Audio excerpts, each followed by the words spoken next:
রাধে রাধে বন্ধুরা, তোমরা সবাই কেমন আছো? আশা করি সবাই খুব ভালোই আছো। আজ তোমাদের সাথে শেয়ার করছি আমাদের দীক্ষা নেওয়ার দিনের কিছু মুহূর্ত। আমরা গত শুক্রবার মানে 15 নভেম্বর আমরা দীক্ষা নিয়েছি আমাদের গুরু ভাইয়ের এক বাড়িতেই, পূজাই কৃষ্ণনগরে ওনাদের বাড়ি। আমাদের গুরুদেব নবদ্বীপ থেকে এসছেন, নবদ্বীপে উনি থাকেন। এখানে আমরা গুরুদেবের গুরু ভাইয়ের বাড়িতে, এটা হচ্ছে দেখছেন আপনার শ্রী শ্রী বলদেবজি। আর এখানে দেখতে পাচ্ছেন আপনি, ইনি হচ্ছেন আমাদের গুরুদেব শ্রীযুক্ত রতন কৃষ্ণ গোস্বামী বাবা। এখানে এটা হচ্ছে আমাদের গুরু ভাইয়ের বাড়ি।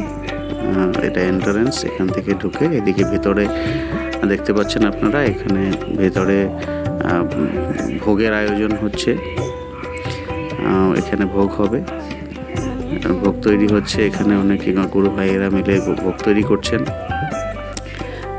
আমরা এখানে বসে আছি, অপেক্ষা করছি আমাদের দীক্ষা কিছুক্ষণের মধ্যে, সেই জন্য আমরা অপেক্ষা করছি। সাথে আমাদের পিসি ছিলেন আর আমাদের বাবা ছিলেন, আমাদের সাথে সঙ্গে গেছিলেন। আমরা বসে অপেক্ষা করছিলাম। কিছুক্ষণ অপেক্ষা করার পর আমাদেরকে একজন গুরু ভাই এসে তিলক করিয়ে দিলেন, তৈরি করিয়ে দিলেন দীক্ষার জন্য।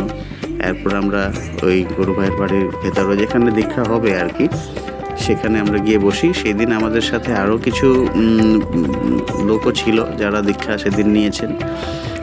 প্রায় আমরা 13-14 জন, যেখানে 3-4 জন কাপল ছিল আর সিঙ্গেল 3-4 জন সিঙ্গেলও ছিল।